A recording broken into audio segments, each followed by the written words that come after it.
इस संसार में मुख्य रूप से दो मतवाद हैं, आस्तिक धर्म या ईश्वरवादी धर्म और नास्तिक धर्म या अनिश्वरवादी धर्म। जो पथ परमार्थिक सत्ता पर विश्वास करते हैं अर्थात एक ईश्वरी शक्ति में विश्वास करते हैं, वे आस्तिक मतवाद हैं और जो नहीं करते हैं वे नास्तिक मतवाद है।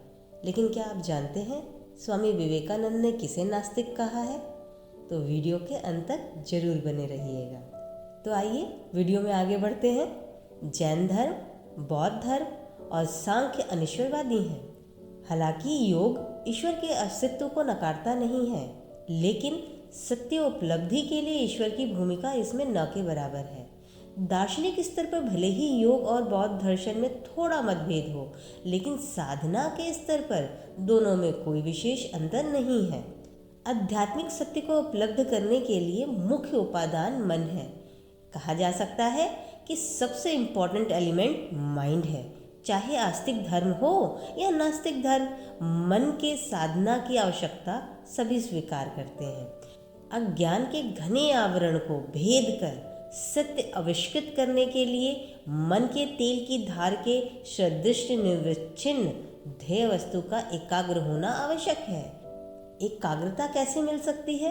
एकाग्रता को पाने के लिए अलग अलग मतवाद में कहा गया है कि अभ्यास और वैराग्य के द्वारा, या अनुराग और वैराग्य के द्वारा, या फिर विश्वास और आत्मविश्वास के द्वारा। तो चलिए हम लोग ये जानते हैं कि अभ्यास और वैराग्य की क्या भूमिका है एकाग्रता को पाने में। प्राचीन काल से ही हम मन के साधना के लिए दो प्रकार के उपाय मानते आए हैं, अभ्यास और वैराग्य। किसी वस्तु या विषय पर मन को बार बार लगाना अभ्यास है और मन की किसी वस्तु पर स्वाभाविक गति का निरोध वैराग्य है। अभ्यास अपेक्षाकृत सरल है क्योंकि अभ्यास हमारी वर्तमान इच्छा शक्ति पर निर्भर करता है। वैराग्य कठिन है। केवल इच्छा शक्ति होने से ही वैराग्य का उदय नहीं हो सकता, क्योंकि यह अवचेतन मन की संस्कार राशि पर निर्भर करता है। अभ्यास से कालांतर में वैराग्य हो सकता है, लेकिन यह कोई जरूरी नहीं, क्योंकि वैराग्य फल रूप है। संचित पुण्य कर्म, शुभ संस्कार राशि अथवा ईश्वर की कृपा से ही वैराग्य का उदय होता है। षट दर्शन में योग, बौद्ध दर्शन तथा जैन दर्शन अभ्यास पर अधिक बल देते हैं। इनमें जैन दर्शन कायिक अभ्यास पर अधिक बल देते हैं। ये कहा जा सकता है कि शारीरिक अभ्यास पर अधिक बल देते हैं, तथा बौद्ध और योग मानसिक अभ्यास पर ज़्यादा विश्वास करते हैं। जैन संप्रदाय शरीर को साध कर मन को स्थिर करते हैं। जैन संप्रदाय में कृष्ण साधन की परंपरा है। हमें आज के युग में वह कितना ही अप्रयोजनीय लगे, यानी कि अनप्लान्ड लगे, लेकिन हम शरीर में इतने आसक्त हैं कि कुछ पुस्तकें पढ़ लेने से, कुछ प्रवचन सुन लेने से अथवा स्वल्प अभ्यास से इस देह बोध, यानी कि मैं शरीर हूँ, ऐसा भान कभी भी कम नहीं हो पाता। चेतना का केंद्र तब तक देह के इर्द गिर्द रहता है जब तक कोई भी आध्यात्मिक उपलब्धि असंभव है।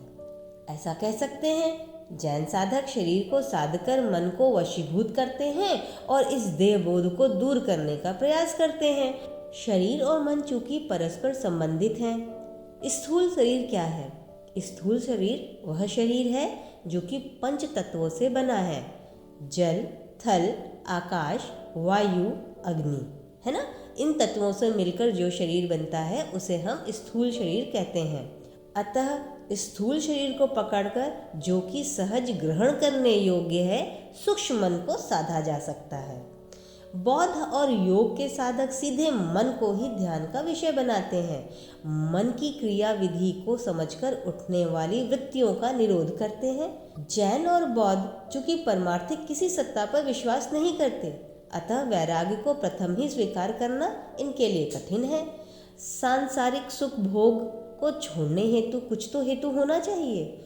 सर्वम दुखमयम जगत, दुख निवृत्ति केवल इस सिद्धांत पर वैराग्य का होना असंभव सा ही है। कुछ अभ्यास के बाद, मन की क्रियाविधि को समझने के बाद संसार के प्रपंच की अवगति से भोग तृष्णा का स्वतः ही अवसान हो सकता है। इन दर्शनों में साधक को स्वयं पर ही निर्भर रहना पड़ता है। जैसा कि भगवान बुद्ध ने कहा, आत्मदीपो भव। योग दर्शन में चित्तवृत्ति के निरोध का फल तदा द्रष्टु स्वरूपे अवस्थानम कहा गया है, लेकिन स्वरूप कैसा है इस विषय में कुछ भी इंगित नहीं किया गया है। अतः योग भी स्वयं के अभ्यास पर ही निर्भर करता है। पहले से ही वैराग्य लेकर साधना में प्रेरित होने की संभावना योग में भी नगण्य ही है। वेदांत में वैराग्य अधिक महत्वपूर्ण है। कुछ वैराग्य न होने से वेदांत का अधिकारी नहीं हुआ जा सकता। साधना चायुष्य अर्थात नित्य अनित्य वस्तु विवेक, यह मूत्र फल भोग विराग, शमदादिदि संपत्ति और मुमुक्ष तत्व। अद्वैत वेदांत के आचार्यों ने तो अल्प वैराग्य से साधना में अग्रसर होने की तुलना मगरमच्छ पर बैठकर नदी पार होने से ही की है। वेदांत के आचार्यों ने ब्रह्म ज्ञान के फल बताए हैं, जैसे कि अत्यांतिक दुख निवृत्ति, परमानंद प्राप्ति। वेदांत के आचार्यों ने दुख निवृत्ति के लिए बौद्ध सिद्धांत में परमानंद प्राप्ति एक और सकारात्मकता की वस्तु जोड़ दी है, और यह पॉजिटिव एलिमेंट साधक के वैराग्य के लिए आवश्यक प्रेरणा प्रदान करती है। भला कौन होगा जो अनंत आनंद का उपभोग नहीं करना चाहेगा। अतः अद्वैत वेदांत वैराग्य प्रधान है। आइए अब बात करते हैं अनुराग और वैराग्य की।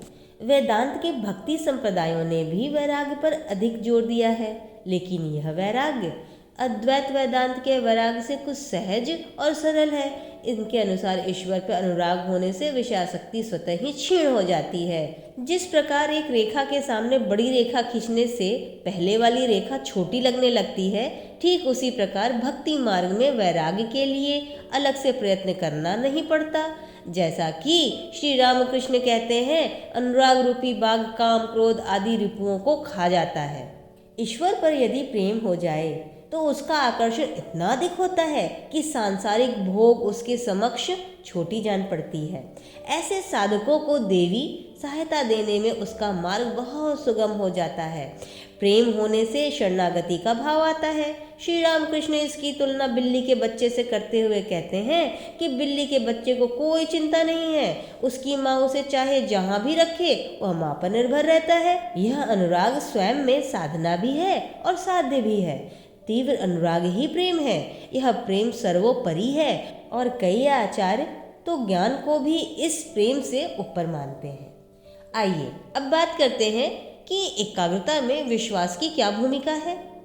मन के साधन में और एक उपादान है जिसका नाम है विश्वास।